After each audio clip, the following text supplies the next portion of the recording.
sekarang kita bertemu kembali nih di acara kita setiap Selasa malam yang insya Allah akan rutin diadakan selama 2 minggu sekali, setelah sebelumnya 1 minggu sekali. Namun secara tema juga pasti akan tetap menarik seperti biasanya untuk diobrolkan. Kali ini kita membahas tentang orang tua adalah terapis terbaik. Nah, ini ada maksudnya nih, kenapa kita harus membahas ini? Karena memang untuk anak-anak gangguan pendengaran tentunya orang tua juga mungkin sudah sering ya mendengar artinya bahwa terapis terbaik itu adalah orang tua, bahwa FIT itu pusat pembelajarannya adalah di keluarga. Nah, gitu. Nah, jadi malam ini kita akan banyak membahas tentang itu. Kali ini saya tidak sendiri, saya akan bersama dengan Bunda Sinta Nursima sebagai salah satu founder Yayasan Aurika. Selamat malam Ibu, Assalamualaikum. Waalaikumsalam Bu Eli, Waalaikumsalam semua. Apa kabar? Sehat-sehat selalu ya. Amin, semoga sehat-sehat semuanya. Dan terima kasih juga untuk peserta yang sudah hadir malam ini. Kita nanti seperti Amin. biasa ngobrol ya Bu ya. Jadi tidak harus kita berdua sebagai pemandu, melainkan boleh banget untuk orang tua sharing mengenai gimana sih pengalamannya dalam mendampingi putra-putrinya di rumah tentunya. Tidak hanya sebagai orang tua, tapi juga terapis terbaik putra-putrinya. Nah, sebelumnya nih, untuk cerita-cerita sekilas di Yayasan Aureka sendiri. Jadi memang Yayasan Oreka ini adalah lembaga atau habilitasi untuk anak-anak gangguan pendengaran, tentunya yang menggunakan teknologi pendengaran begitu. Dan selain itu kita memang ada sekolah, yakni KBTK, seperti video yang telah kami tunjukkan tadi. Nah, dari proses habilitasi kami selama ini, sejauh kurang lebih, mungkin Bu Sinta lebih memahami ya, bahwa Aurika sendiri sudah bergerak kurang lebih 20 tahun di bidang habilitasi gangguan pendengaran. Nah, dari sekian puluh tahun pengalaman ini, keberhasilan atau mungkin capaian yang kita bisa lihat di anak-anak kita itu sangat-sangat tidak lepas dari peran serta yang sangat besar dari para orang tua.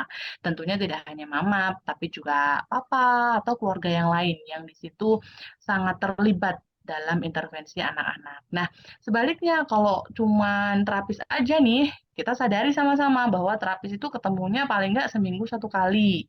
Dalam proses bertemu itu paling lama ya 1 jam begitu ya dalam proses diskusi dan sebagainya dengan orang tua. Tentu saja paling banyak waktu yang dihabiskan oleh anak-anak adalah bersama orang tua di rumah atau keluarga di rumah.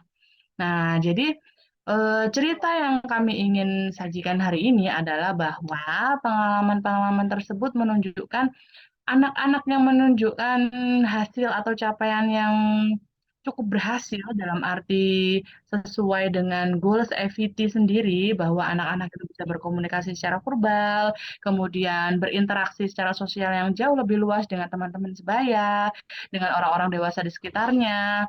Bahkan mereka juga mampu beradaptasi ketika bertemu dengan lingkungan yang baru, menggali potensi mereka tidak hanya di akademik, melainkan non-akademik, termasuk anak-anak yang juga dalam hal ini multi issue, artinya tidak hanya gangguan pendengaran saja, melainkan memiliki gangguan lain, penyerta yang lain, entah itu gangguan penglihatan, sensori, atau mungkin orang motor, dan lain sebagainya. Nah, anak-anak yang sudah menunjukkan hasil atau capaian yang memuaskan ini tidak terlepas dari peran serta orang tua, dan memang hasil menunjukkan di beberapa anak kami yang dia juga sudah bersekolah di sekolah inklusi atau sekolah umum, kemudian melanjutkan ke jenjang yang lebih tinggi, SMP, SMA, dan seterusnya, adalah dipegang gitu ya, dalam arti diintervensi dengan keterlibatan orang tua yang sangat-sangat kuat sekali. Nah, gimana sih kita akan ngobrol, gimana sih cara atau apa saja yang bisa dilakukan oleh orang tua supaya bisa menjadi terapis terbaik bagi anak-anaknya.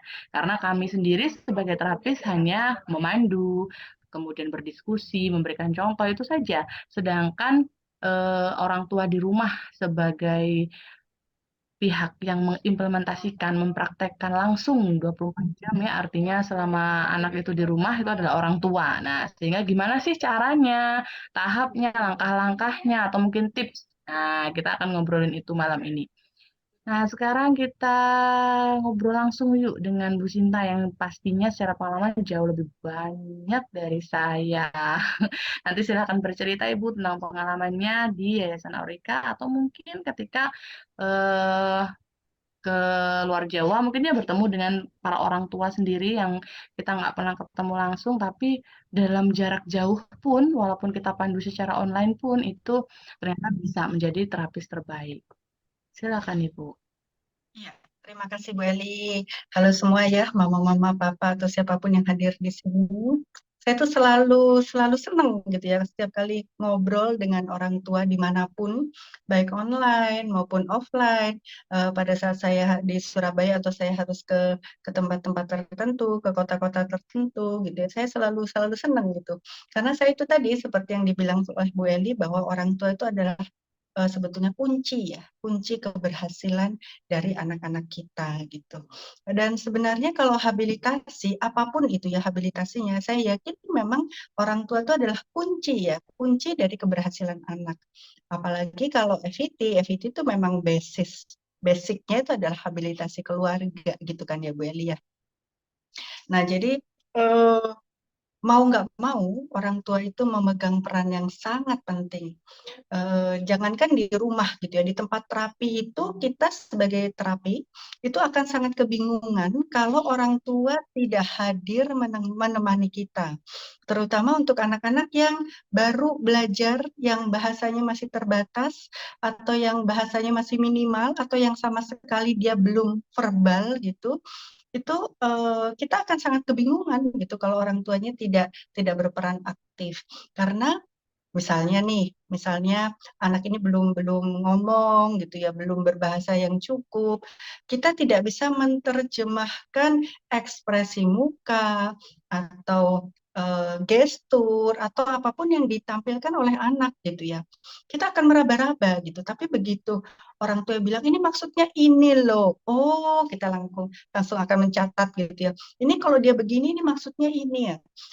Mungkin 1 bulan yang lalu ya, 1 bulan yang lalu kita juga kedatangan murid yang Down syndrome ya Bu Eli ya. Betul. Down syndrome yang dia sebetulnya usianya sudah agak besar, cuman memang dia belum berbahasa yang cukup gitu ya.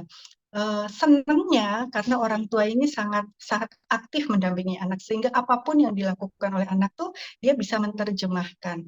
Jadi begitu diajak ngobrol anaknya, kemudian disapa, itu anak itu tangannya tuh gini-gini gitu ya, menepuk-nepuk gini.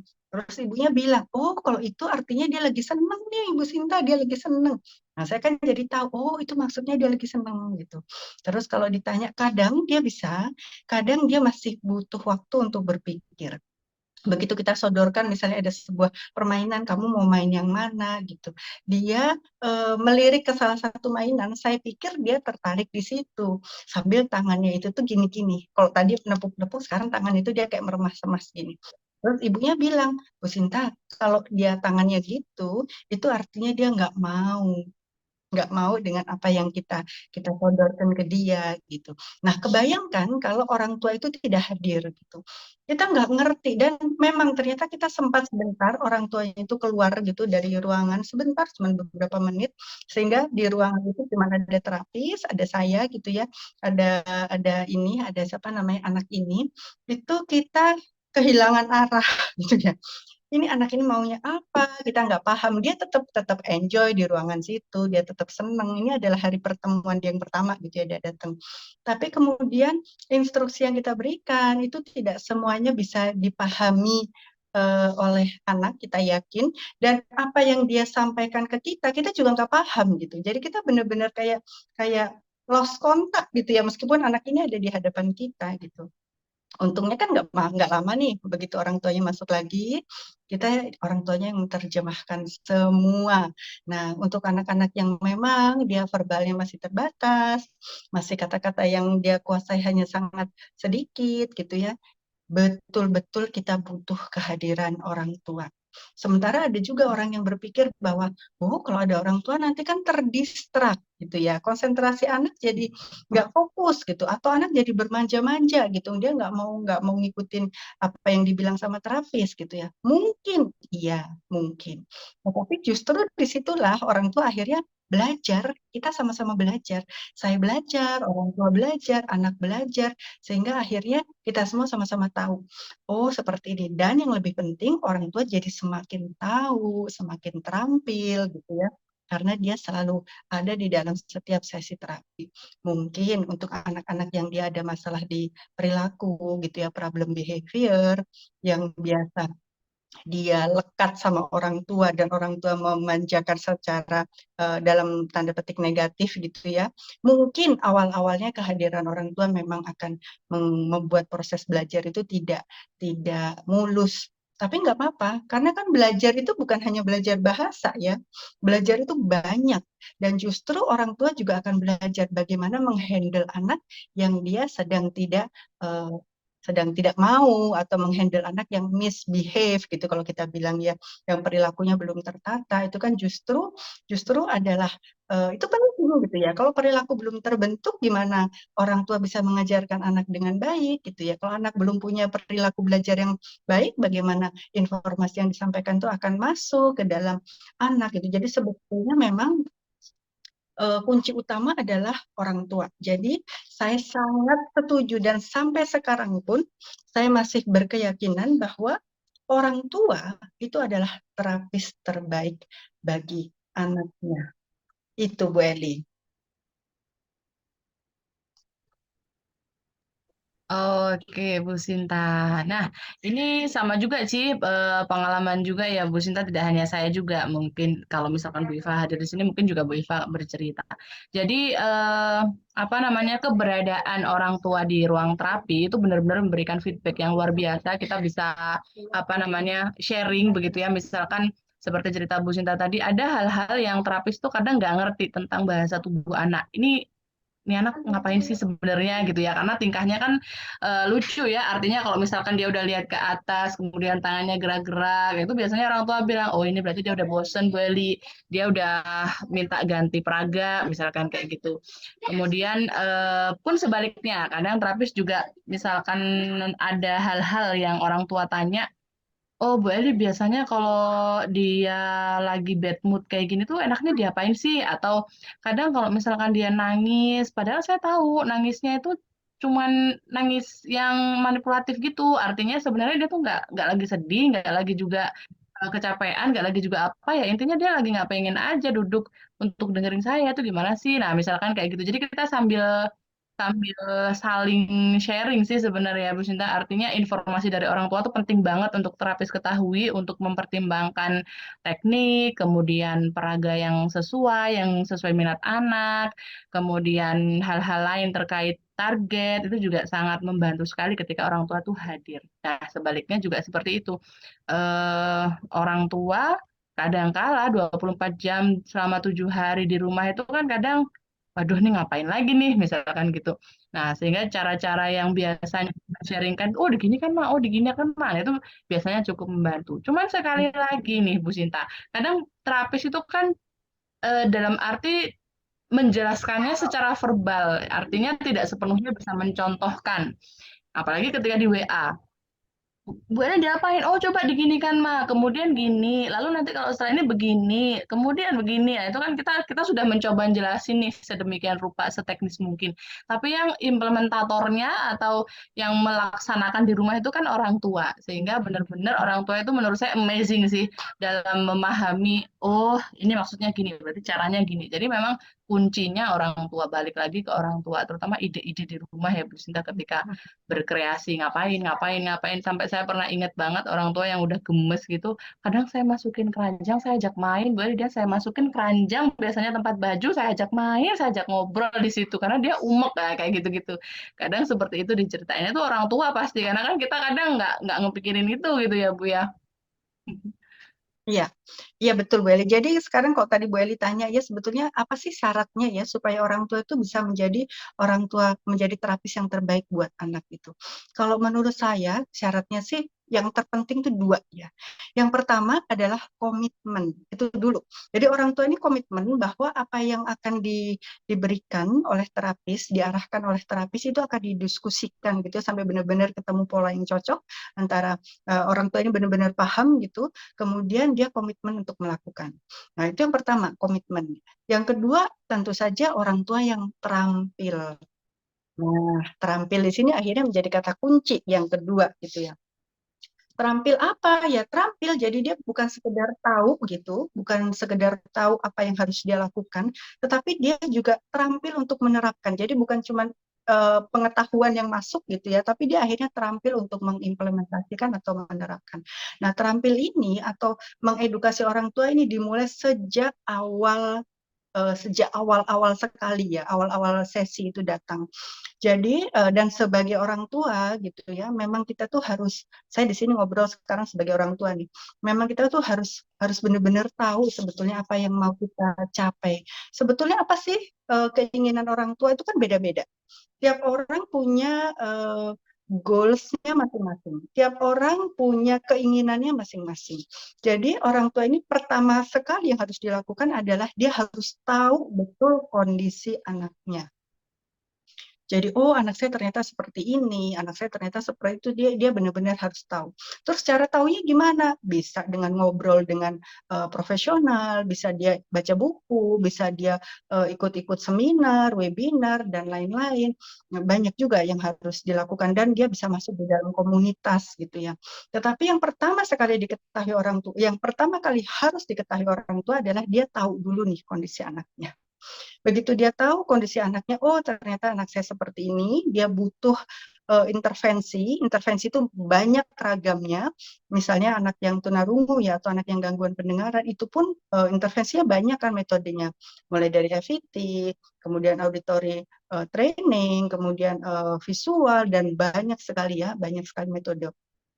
Orang tua harus dikit-dikit tahu gitu ya. Semakin lama dia belajar, akhirnya akan semakin banyak tahu. Tahu kondisi anak, kemudian tahu pilihan metode yang ada, yang tersedia. Kalau anak gangguan dengar, metodenya itu berbagai macam, A, B, C, D, E misalnya seperti itu. Dia harus mengenal itu metode A, B, C, D itu apa. Mungkin nggak detail, karena memang itu adalah hal yang cukup lama ya kalau kita paham detail, tapi kita bisa bertanya banyak hal ke profesional. Kalau metode ini seperti apa, B seperti apa, C seperti apa. Nah, dengan metode yang kita tahu, kita akan bisa memilih metode yang paling sesuai dengan kondisi anak dan kondisi keluarga. Jadi seringkali itu pertimbangannya bukan cuma, oh untuk anak yang seperti ini dia harus pakai ini. Mungkin benar. Tetapi kondisi keluarga juga harus dipertimbangkan. Dengan kondisi keluarga yang berbeda-beda, sosial, ekonomi, pendidikan, culture, dan sebagainya, itu juga akan menentukan pilihan yang akan terbaik gitu ya. Terbaik itu bukan berarti general ya. Terbaik adalah masing-masing keluarga memiliki pilihannya masing-masing. Asalkan itu cocok dan itu memang pada tempatnya, maka itu adalah menjadi pendekatan yang terbaik. Seringkali pendekatan itu berbeda antara satu anak dengan anak yang lain. Jadi begitu dia sudah tahu kondisi anaknya seperti apa, dia tahu metode yang tersedia itu apa saja, kemudian setelah itu orang tua akan memilih metode yang paling sesuai dengan kondisi anak dan kondisi dia, kondisi keluarga ini, dengan bantuan profesional untuk mengarahkan gitu ya. Nah, kemudian dia mulai memilih satu metode dan komit di dalamnya. Karena komit ini harus harus luar biasa kita jaga ya. Anak orang tua yang komit, dia akan tahu bahwa nggak mudah gitu mendampingi anak. Tetapi karena kita juga sudah belajar, orang tua sudah belajar, maka orang tua ini akhirnya tahu bahwa goals-nya itu apa. Kalau saya memilih metode seperti ini, maka yang akan bisa dilakukan oleh anak saya adalah seperti ini. Kalau saya memilih metode B, maka yang akan bisa dicapai oleh anak saya adalah seperti ini. Kalau saya memilih metode C, yang akan dicapai oleh anak saya adalah seperti ini. Orang tua punya gambaran. Dan begitu orang tua punya gambaran, dia juga akan tahu step-step yang harus dia lalui.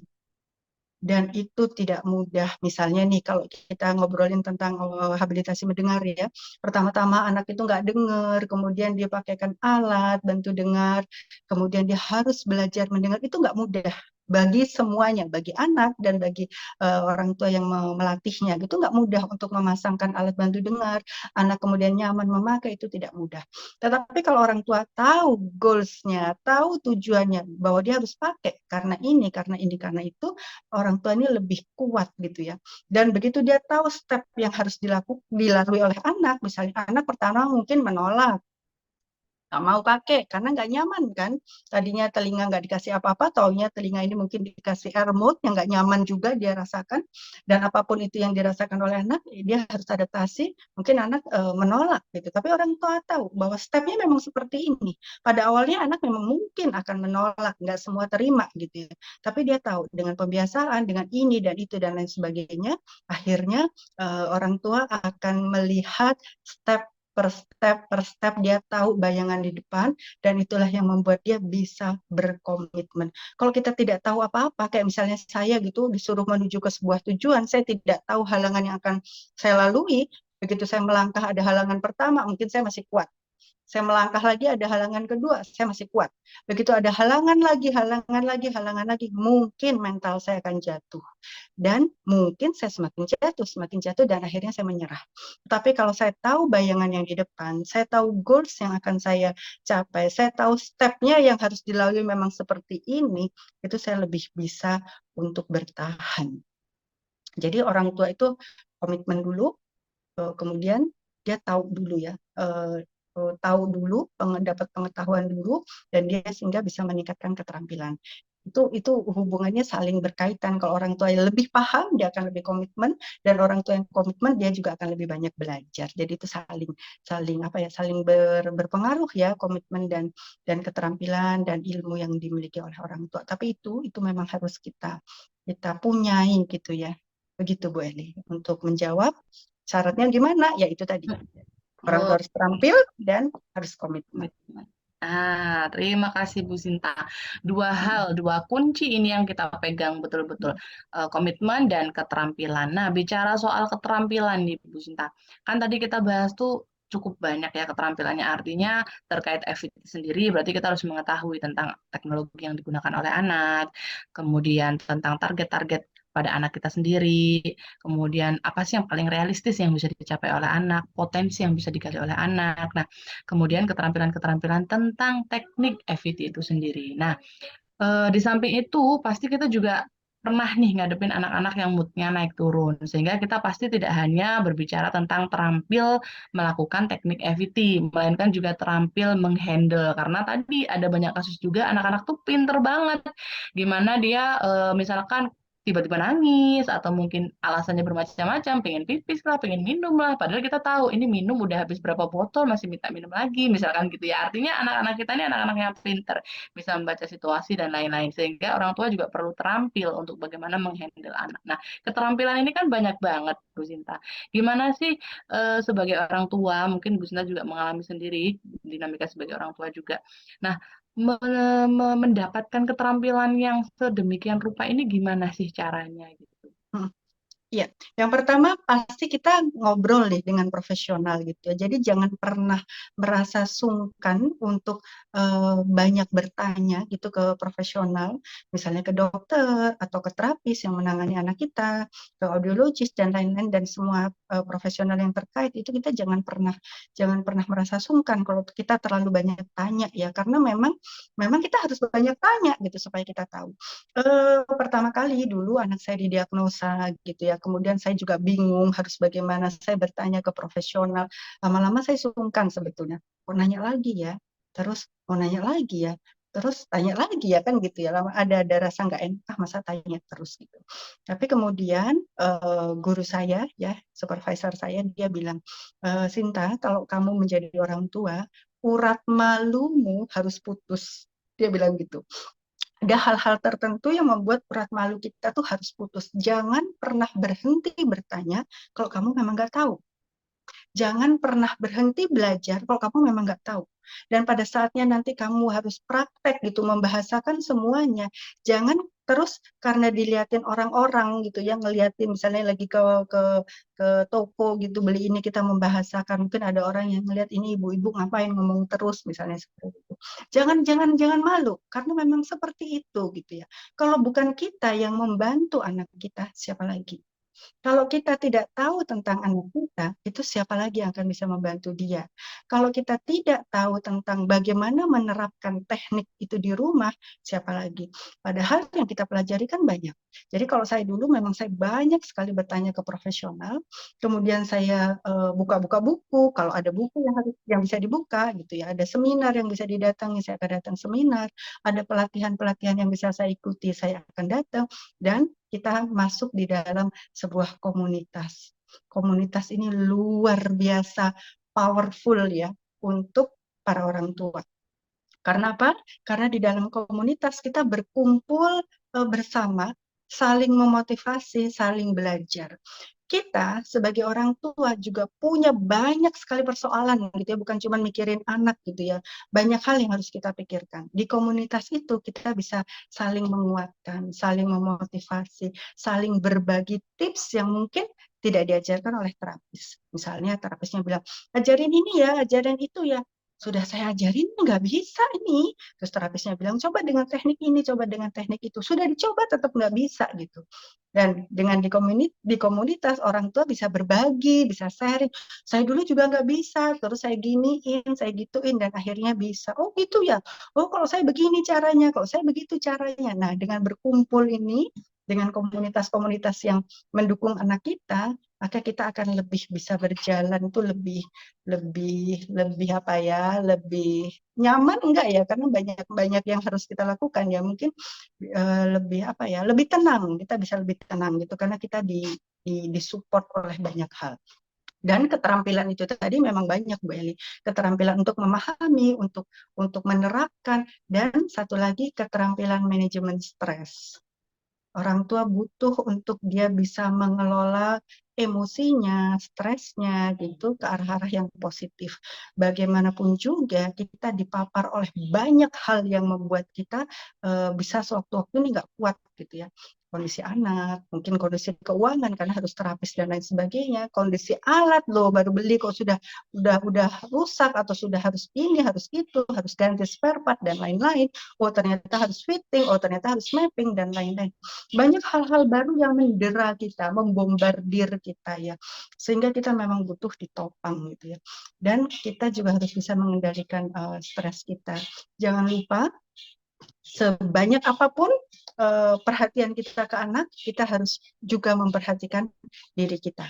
Kita harus punya, kalau orang sekarang bilang me time ya, me time yang positif, me time yang memberi dampak baik bagi saya, bagi orang tua, dan bagi anak, dan bagi lingkungan, bagi keluarga, maksudnya bagi suami kita, bagi anak kita yang lain, gitu ya. Itu kita butuh me time. Jadi memperhatikan yang lain, memperhatikan anak kita, memperhatikan diri kita sendiri, dan berdoa itu benar-benar kita harus butuh itu Bu Eli. Itu Bu Eli. Jadi banyak sekali untuk menggali keterampilan ya dengan itu tadi diskusi profesional, kemudian seminar, pelatihan-pelatihan, baca buku, masuk di dalam komunitas, begitu Bu Eli. Oke, terima kasih Bu Sinta. Jadi banyak banyak cara sebenarnya untuk kita bisa meningkatkan kualitas diri kita sendiri, terampil sebagai terapis terbaik bagi anak di rumah. Artinya kalau bingung langsung tanya.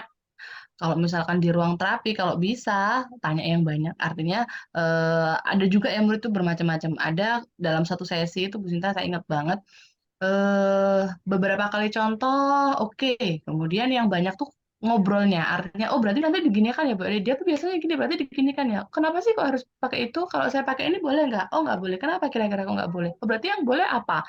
Oh berarti selanjutnya saya harus ngapain? Kenapa kok dipakai ini? Hubungannya sama gini apa? Nah itu ada banget orang tua yang modelnya seperti itu, dan itu memang menunjukkan progres yang luar biasa signifikan bagi anaknya karena itu tadi bertanya, kemudian sering banget mengikuti seminar, betul kata Bu Sinta, kemudian sering banget juga mengikuti workshop-workshop, tidak hanya di satu tempat, artinya menggali informasi dengan banyak hal, karena target anaknya udah jelas, oh berarti dia butuh ini, oke ikut seminar ini, oke ikut workshop ini, dan juga diskusi dengan ahli itu tadi. Ada hal-hal yang mungkin terapis tidak bisa pecahkan, maka perlu ke dokter atau perlu ke psikolog dan lain sebagainya. Termasuk bagaimana melatih keluarga di rumah. Nah, ini juga keren banget. Ada orang tua yang memang sengaja melatih kakaknya, melatih pengasuhnya ketika beliaunya bekerja dan seterusnya. Jadi keterampilan memanajemen juga sepertinya ya Bu, tidak hanya manajemen stres tapi juga manajemen orang lain di keluarganya untuk bisa sama seperti beliau dalam melatih anak. Nah, Iya, saya jadi ingat nih Bu Eli, saya pernah punya oke. murid nih Bu Eli nih sebelum kita lanjut ya. Jadi dia dari jauh nih sebetulnya dari jauh dan dulu ya sekian tahun yang lalu itu akses jalan nggak sebagus sekarang kan ya, sehingga dia dari tempatnya kalau mau datang ke Orika tuh dia butuh waktu cukup lama gitu 5 jam 6 jam di perjalanan baru dia tuh bisa sampai gitu. Saya perhatikan ibu ini datang gitu dengan anaknya gitu. Nanti 2 minggu lagi dia bisa datang hanya 2 minggu sekali karena jarak yang sangat jauh. Dia datang dengan kakaknya, kakak si adik ini ya, kakak si anak ini. Jadi saudara ya, saudaranya anak dia datang. Kemudian pada saat dia sudah selesai nih, sudah selesai terapi, dia keluar. Kebetulan saya anterin dia sampai keluar, sampai ke mobilnya karena kita langsung lagi asik ngobrol. Dan saya itu di situ terpesona karena supirnya waktu itu anaknya masih belajar ini adalah mobil brem brem brem ini adalah pesawat gitu ya, si supirnya itu yang nungguin itu begitu melihat anak itu keluar dia bilang, oh sudah selesai, yuk pulang naik mobil brem brem brem gitu, supirnya tuh bilang gitu. Terus dia membahasakan itulah ya, membahasakan sampai anak itu duduk. Kemudian kakaknya ini yang masih waktu itu kelas 1 SD atau kelas 2 SD, dia juga bilang, ayo duduk, duduk, duduk, duduk, duduk sama aku, duduk, duduk, brem, brem, brem, naik mobil gitu. Jadi supirnya membahasakan dengan cara yang sama, orang tuanya membahasakan dengan cara yang sama, kemudian saudara ini juga membahasakan yang sama, dan ternyata begitu dia mengirim video ke saya melihat di mana di rumah itu suasana makan itu direkam sama sama ibu ini, eyangnya ngomong yang sama, pembantunya di rumah ngomong yang sama gitu. Sehingga akhirnya saya bilang sama orang tua, "Mah, ini sih bukan habilitasi keluarga, Mah. Ini sih habilitasinya sudah habilitasi bedol desa." Saya bilang gitu karena semua di sekitar itu tahu gitu ya. Tetangga-tetangga tuh ikut-ikut ngomong dengan cara seperti itu. Saya lihat dari videonya. Berarti orang tua ini rajin kan menginformasikan kebutuhan anak ke orang-orang terdekat yang bersentuhan dengan anak langsung. Dan saya juga yakin bahwa orang tua ini pasti dia belajar banyak gitu ya. Karena tidak mudah mengedukasi supir, mengedukasi tetangga, mengedukasi pembantu supaya satu satu misi gitu ya, satu bahasa dalam mendampingi anak. Berarti orang tuanya adalah orang tua yang senang belajar. Saya yakin itu sih, Bu Ella.